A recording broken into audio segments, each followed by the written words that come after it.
The following podcast is presented by Hormone Logics. Discover your ageless health.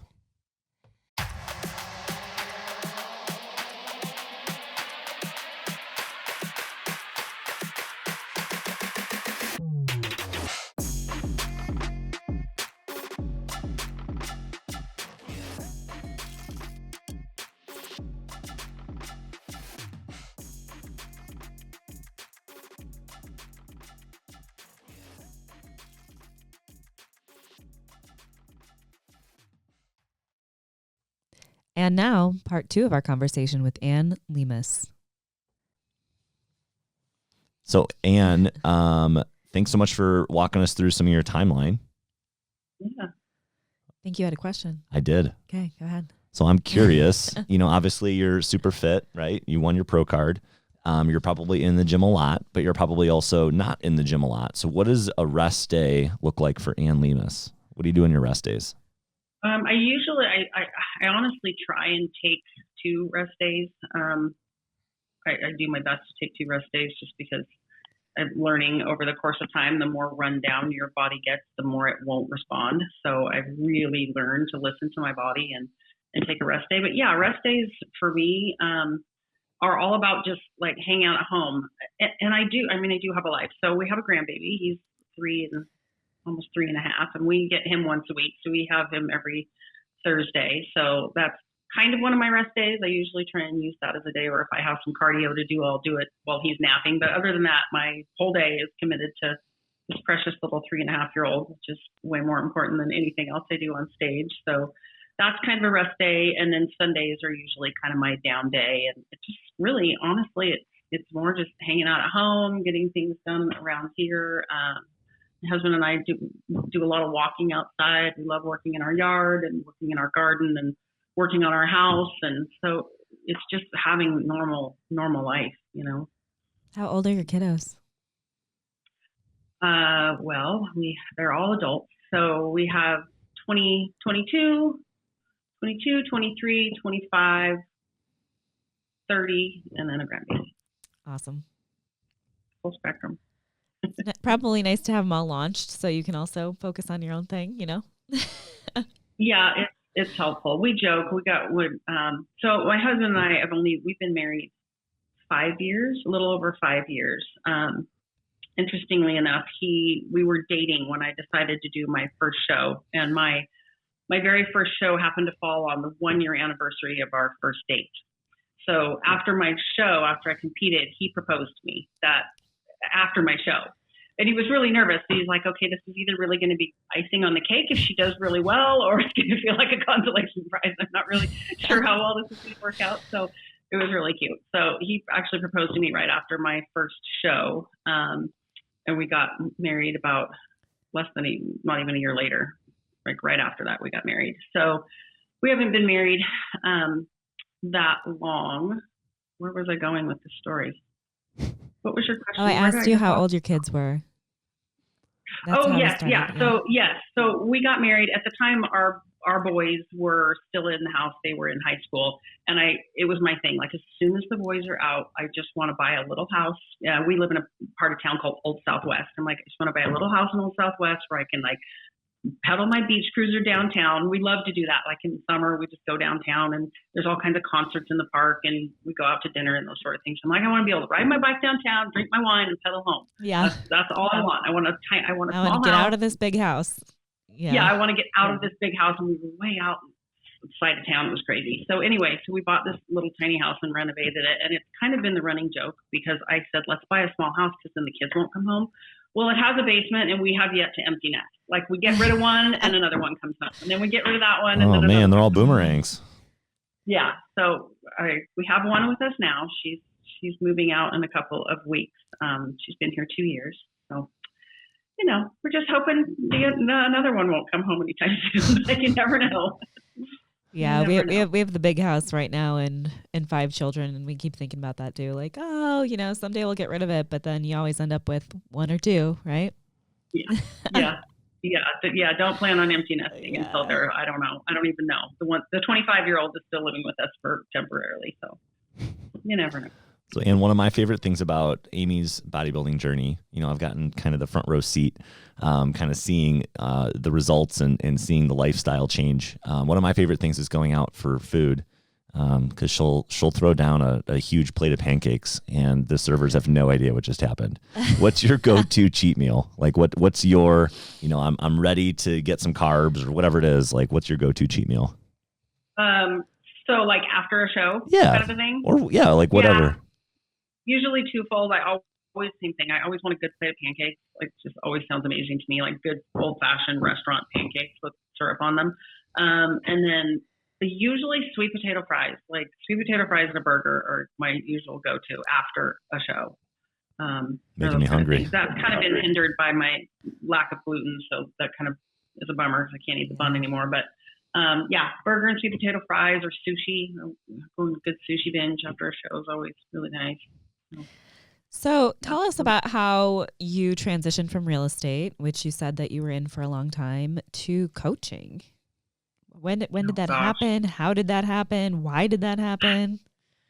Yeah. So that happened actually fairly recently. So a couple of years ago, I think 3 years ago, I had reached out to Jamie and just said, I want to start coaching. I have some local girls. So prior to that, I had been teaching a lot of in-person like posing classes for a couple of coaches here in town that were prepping girls for shows. And so I did all of their posing for them, for their girls. And then afterwards, I had some of the girls, ask, do you train? Can you help me get ready for a show? And so I had reached out to Jamie and said, how do I go about doing this? And she kind of guided me on how to get started. And I took on like a small little, I called them my guinea pigs at the time. Like, if you're willing to be my guinea pig, I'll prep you. I've never done this before, but we'll figure it out. So started coaching just a local group. But like I said, I was working full time and prepping for shows and that sort of thing. So I only took on like 4 or 5 clients at a time, but was having a blast with it. And then at Masters Nationals this year, my second national show, I got to spend some time with Jamie because there wasn't a lot of other competitors there. And she said, how's your training going? And I said, it's great. So I only can take on 4 or 5 because I just don't have time. And she said, well, you should come coach me full time. And I, kind of laughed. I was like, yeah, right. There's no way. And I called my real estate career kind of my golden handcuffs, where I felt like, I've been doing it a long time. It was a wonderful career.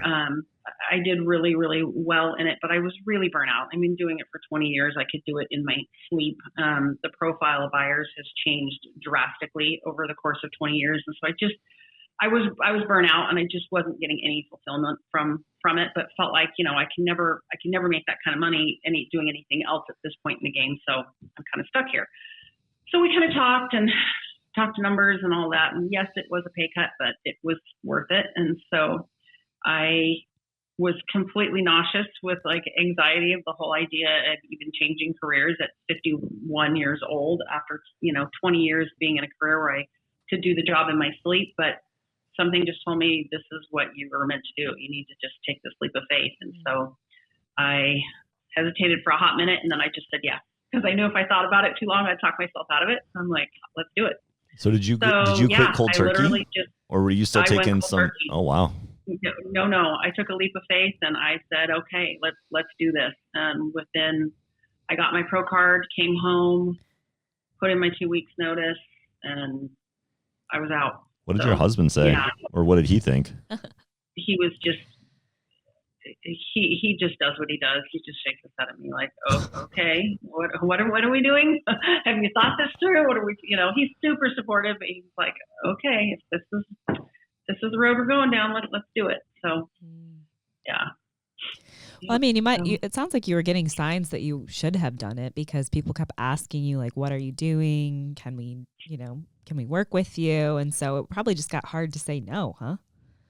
Yeah. And just like the energy I would get from it. I love coaching, and I love helping people on this journey, and I love sharing my knowledge. So it was, I just knew, I was not getting any kind of a charge or a buzz from work anymore. But when I would coach, it was just, that's where I would get my energy, and it was just really fun and exciting. So I just kind of knew this is what I need to be doing. So yeah, that was, I gave my notice. I officially came on full time with Fit Body at the very end of August. Oh, so recently. real recent. Yeah. Yeah. Yeah. It's been a whirlwind. That's awesome. What are your future goals? Because this is your first year as a pro, right? It's my first year as a pro. Yeah. Yeah. So, I doing my pro debut in, oh my gosh, 12 days. Woohoo! So, 12 days. What show are you doing? I am doing the Caribbean Grand Prix, which is in Bermuda. So oh man, I feel really bad for you. You have to go to Bermuda. Gosh. I know, right? I know. Like, do you want to do the show? I'm like, yeah. Let's do it. Yeah. We're making it my whole family is coming with me, and we're going to stay for an extra, I think, 4 or 5 days in vacation. So wow, it'll be fun. I have no idea what to expect. So kind of my goal, I think, is to just transition from like this fight and the anxiety of like, I have to get my pro card to like, okay, I've done it. I've got my pro card and now I just want to enjoy it. I want to go and have fun. I want to use it as an opportunity to kind of like promote my business, obviously, promote my coaching, but more just have fun with it. And then I really want to, and as you know, Corinne, obviously she's your coach. Yeah. Corinne's my coach. Yeah. Yeah. So Corinne and I and Natasha, we're 3 of the Fit Body coaches that really kind of have deemed ourselves like the masters coaches. We take on a lot of the masters athletes. We're all master level pros and really passionate about it. But I really want to try and influence the master level bikini pros.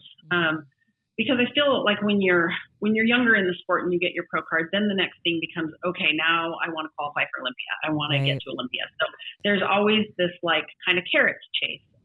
When you become a pro as a master athlete, there really isn't much of a carrot anymore. There's nothing to work towards. So I would love to see a Masters Olympia. I think it would be phenomenal. And I just feel, I look at my own roster and how full it is with women that want to compete over the age of 40, and the interest is there. The category for masters is growing at leaps and bounds. I think women are kind of doing a lot of what I did. Like, okay, I did my time. I had my career. I had my family. I raised my kids. Now they're grown, and it's time for me to, spend time on me. I want to work on me, and this is something I really want to do. And I think that is so amazing. I think it's so cool that women are like realizing, 40 is not old. It's not too late to start anything. So reinvent yourself, do it. But I would really love to see there be more available for the masters athletes. So I'm not exactly sure how I'm going to influence that direction, but I think Corinne and I and Natasha are going to keep working at it and keep being vocal and talking to Sandy. And I just think there's a market for it for sure. So. Yeah, enough voices getting together and saying like, hey, we want this, we need this. Like, why wouldn't the sport eventually, listen, right? Right. Yeah. And Sandy, it's something they have thought about, and there has been talk about it. So that excites me. I think it would be really, really cool for us masters ladies to have something to strive for once you get your pro card. Because at this point, I feel like competing as a pro, I'm excited about it, but for me now, it's just fun. Just to go do it for fun.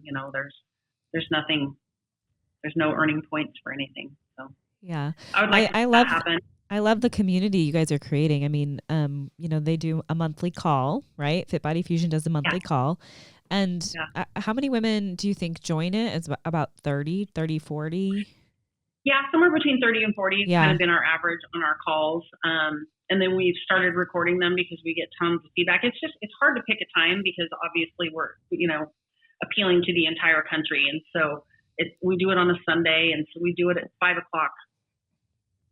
Pacific Standard Time, which makes it really late on the East Coast, but we also don't want to do it in the middle of dinner. And so anyway, long story short, we record them and then we post it to the Fit Body Platinum page and to the Facebook page, and get tons of response from people just saying, "Is it recorded? I want to listen to it." And so it's really kind of taken on a life of its own, and it's been really cool to watch our masters ladies kind of come together and support each other and encourage each other.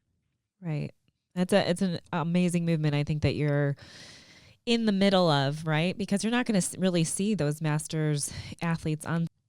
Hey, Amy, we have a great sponsor on board, Hormone Logics. Yeah, they're actually my hormone doctors, so I think they're pretty awesome. They do hormone replacement therapies to revive energy and strength so that you can continue to feel younger longer. They do bioidentical hormones, menopause therapy, andropause therapy. They help men with things like ED, low T, sleep regulation. They help you to have a more satisfying sex life, improved mood, improved cognition, healthier skin, bones, and hair. How does somebody get in touch with Hormone Logics? You can visit their website at www.hormonelogics.com. Stop missing out on living your best life and be the best version of yourself. Stage at Olympia, it's not a thing right now, right? But you're hoping that there might be a category in the future. So yeah. I just think it would be so cool to see that. Yeah. What do you think the average age of the Olympia athletes is? Oh, if I had to guess, I would say late 20s, early 30s. Right. Yeah. For Olympia. Yeah. And those women have probably been training for 8-10 years, right? Yeah. I mean, Jen Dory won last year. Jen, I think, is 25, 26. Yeah, but she probably didn't just step on stage, year one and win it, right? I mean, no. She's didn't take her that long. She's beautiful and genetically insane, but and a lot of those girls are. I mean, I think Angelica was 30 maybe when she won Olympia. Issa's in her late 20s. So yeah, I mean, late 20s, early 30s seems to be kind of the sweet spot for Olympia. Yeah. I mean, the fact is the fact, right? I mean, your body's just different after you age and after you have children, right? So then to be able to compete with the women that aren't as old as we are or haven't had any children, mature, it's just it's a different thing. Yeah.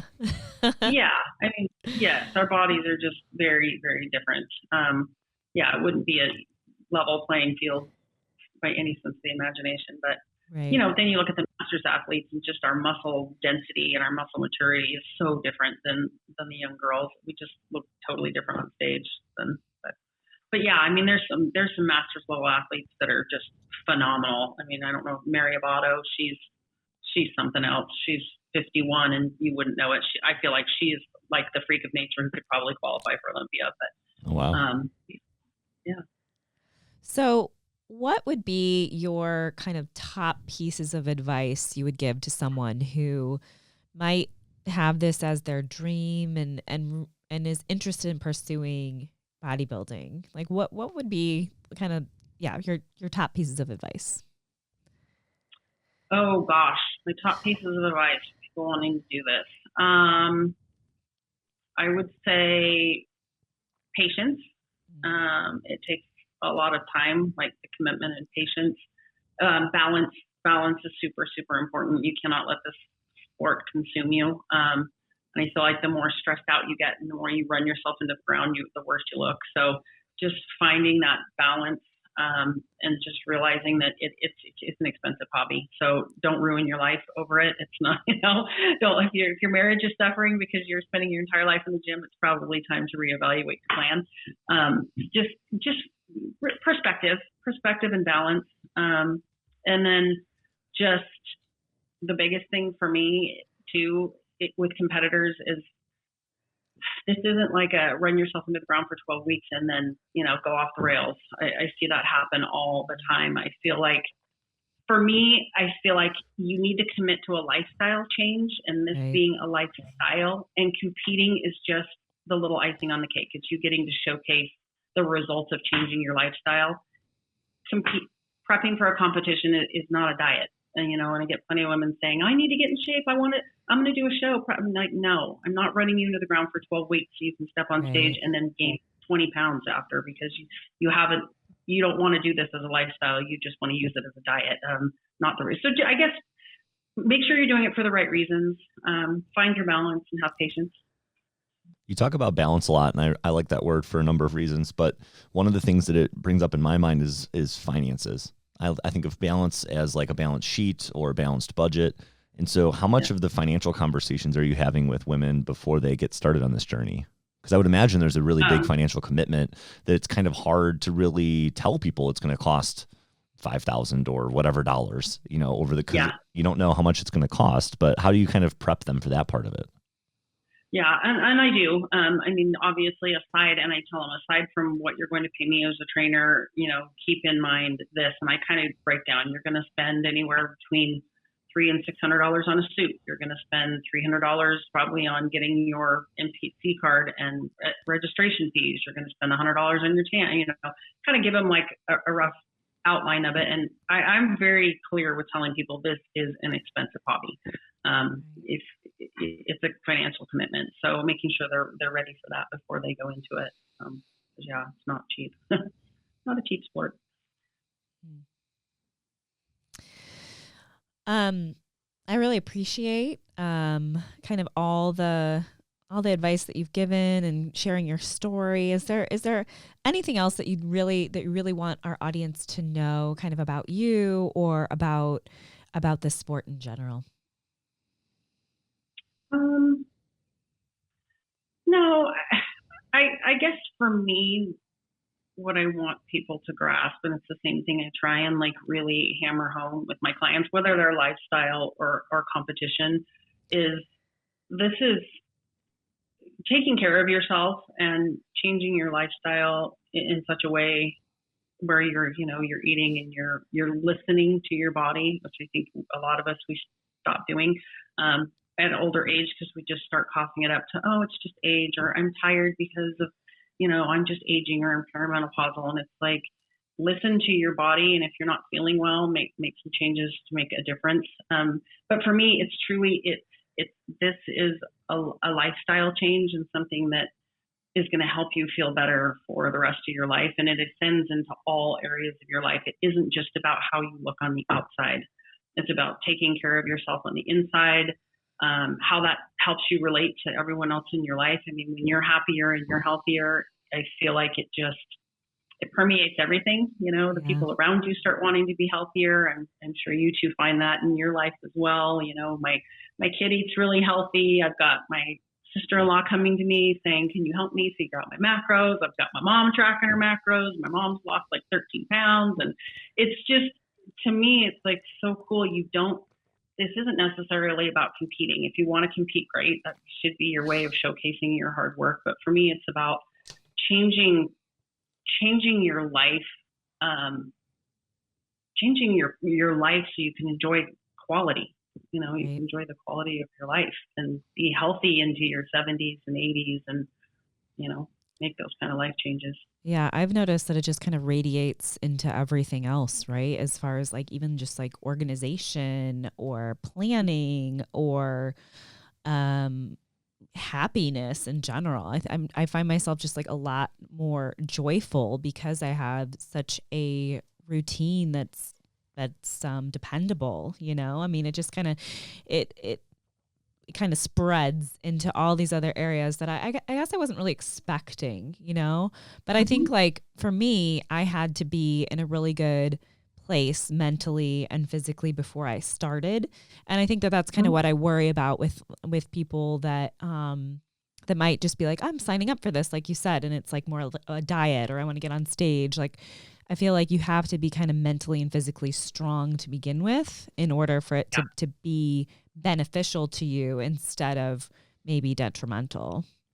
That is true. And I can say now that I am coaching full time and I have all different, walks of life that I'm coaching, is I feel like I do spend a tremendous amount of time working with people on just that. And not, it's not about, oh, I'm going to feel better in 10 pounds and I lose 10 pounds. Like what is it? What is the goal? That's aside from a number. Yeah. I don't want your goal to be a number on the scale. Like, okay, when you're 10 pounds, what does being 10 pounds lighter mean to you? How is that going to change the quality of your life? And kind of getting down to people's why, and it usually comes down to, I just want to feel better. I want to have better self-esteem. There's just all of these parameters that come down to it. And just things like, the habits I think we get into as we age, with even alcohol. I'm like, well, my stress relief is my 2 glasses of wine I drink at night. It's like, okay, well, how's that making you feel? Is it disrupting your sleep? You gain weight? There's all these things, and it's like, let's try some natural endorphins. Let's try working out instead. Let's talk about how much sugar is in that and how that's spiking your blood blood. Yeah. And it's just kind of a learning curve for people. And, a lot of what I've learned in coaching so far, and something that Jamie has really taught me, is you have to meet people where they're at. When people come to you, they're coming to you in a million different places. Some have already been eating healthy and clean, and they really are ready to maybe take it to the next level. And some people are coming to me having no idea how to eat, how to exercise, how to sleep, how to even read their own biofeedback. Like, people have a hard time even telling me how they feel or how their strength is, because I think they've felt like crap for so long, they don't have a reference point. And so it usually takes a few months for people to go, it's amazing how much better I feel. I can't believe how well I'm sleeping. And it's crazy, just the little changes that people make. And it usually takes a few months for them to, like, the light bulb to go off and go, it's crazy how much better I feel. I feel like also, like, the thing that people kind of get caught up on that you really need to kind of push away from in this sport is that game of comparison, right? Because even if somebody comes to you and they're like, hey, I want to lose 10 pounds. What if you as a coach don't think that's necessary? I mean, 10 pounds looks so different on everybody's physiques depending on how old you are and how tall you are and whatever. So, like, you can't look at these Instagram pictures and be like, I want to look like that, because it doesn't work, right? I mean, that's why you're a coach, so you can evaluate everybody individually and figure out what's right for them. Can you kind of talk about that comparison thing? Yeah. And and it's really interesting too, because I think just the diet culture in this country, that, the women that come to me who have just been chronically dieting their entire life and have just been cardio bunnies, I starve myself and then I do 2 hours of cardio, and you're just like, bad. And so you get them weight training, and it takes me some time to explain to women that trying to get women away from that mentality of the scale. And it takes time and just results. I've got one woman who's like, I want to be, 115 or whatever. And I'm like, okay, why that number? Because her only reference point is the one time in her life where she felt really good in her skin. She was 115, but she had zero muscle. So having to explain to people, muscle is very, very dense, and it's about body composition. And I want you to let go of the scale. I mean, I wish I could tell my clients, I don't even want you on the scale. Let's just go off of measurements, but I need some sort of a baseline. I've got one woman who's in prep, and she's like, I just feel like I haven't lost enough. So I sent her side by side. I'm like, you are the exact same weight in both of these pictures. One is like 6 months ago. Vastly different. I'm like, exact same weight. You are 1.5 inches smaller in your waist. You're 2 inches smaller in your glutes. You're 1 inch smaller in your thigh. You have shrunk exponentially, and you are the same weight. So why does the scale matter? Muscle is dense. So I just think I spend a lot of time with our age group of women. I spend a lot of time really trying to undo that eat less and do more cardio mentality, and getting them to just trust the process. I mean, that's a hard thing to do, but trust the process and just give your body time, do a little weight training, and just recomposition to me is the most fascinating thing. I love it so much when women can be like, I feel so good. I can't believe I look this way and I'm the same weight. I'm like, yeah, it's the difference in muscle. So I think we're going to end on that. I love that you just said trust the process, because for me, that was kind of my struggle at the beginning, because I'm type A, I'm controlling, right? So to me, just like give up all the control to my coach and be like, okay, I trust you. But I really feel like that's what makes it successful, is just trust the process, hire a professional, know that they've got your best interest in mind, but do your homework, make sure that who you hire, is doing it right, and I think that that's the value that you bring from, especially from Fit Body Fusion, or from, a well known coach or team, is that you guys have been doing it for a while. You kind of know what's going on, right? Yeah. Well, thank you so much for joining us today. Do you have any final comments? No, thanks, Anne. Thanks for being really transparent. Appreciate it. Yeah, absolutely. Thank you guys for having me. It was fun. Thank you so much. Thank you. This is Amy Wilhelmy. I'm the owner of Balance Wellness Collective. It's a holistic and integrative mental health practice located in St. Charles, Illinois, and telehealth. All of Illinois, we see individuals, adults, families, children, and adolescents. We are primarily family focused and also do divorce mediation. It is a mind, body, and spirit approach to care. You can find us at www.balancewellnesscollective.com. ascensionmentality.com. So we just had Anne on. Anne Lemus is an IFBB Pro, and she was our guest today. And I just thought, for me, I think the most interesting piece, because I'm in it and I'm, in this community, is just this master's community that, her and Corrine are creating. I love everything that she said about that. I love what she said about hormones and, starting this journey when she was 40 and now she's 50. There is a place for that in this sport, and obviously a place in my own heart for this whole thing too. So that's probably what I found most interesting. Yeah, I mean, I thought that it was interesting when she talked about the Olympia, being in that masters category. There isn't really a representation at Olympia. So she wants to be an advocate for that. And that takes a lot of work. You got to be pretty dedicated. Yeah. And I think with her background in real estate, she's probably the right fit for that. Realtors are very much relational and friendly and welcoming. And those are the vibes that I got. I think she's going to do a great job. Yeah, I think that the more athletes speak up, the more voices we have with the NPC, just saying hey, this is what the community wants, because it's just so different to be on that stage and be a 20 to 30 something year old athlete than our bodies are, with age and hormones and having children, especially for the women. So to have something available so that there is a next step after getting your pro card. I mean, getting a pro card is such a feat in itself, but then what, right? So I've got some homework. I need to go and Google barrel racing. Barrel racing. Yeah, that's interesting. I was thinking when she was talking about the barrel racing, just how much core strength that would take to keep yourself on that animal going through, the barrels. Have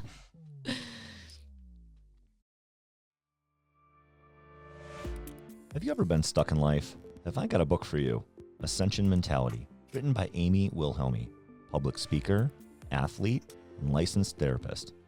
In her book, Amy takes us through a raw and vulnerable journey as she unravels from childhood trauma and navigates her career, marriage, and parenthood.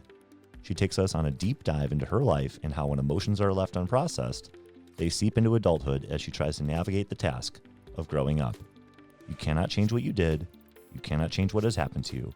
But you can change how you feel about it. You can let go of what is holding you back. When you process and unwind trauma, you don't lose what made you strong. You only lose what no longer serves you. To ultimately be a better human, friend, parent, partner, coworker, daughter or son, and leader. It's time to let go. Ascension Mentality. This has been an Ascension Mentality podcast. Hit subscribe for all the latest episodes. For more information, visit ascensionmentality.com. Ascension Mentality, making mental gains.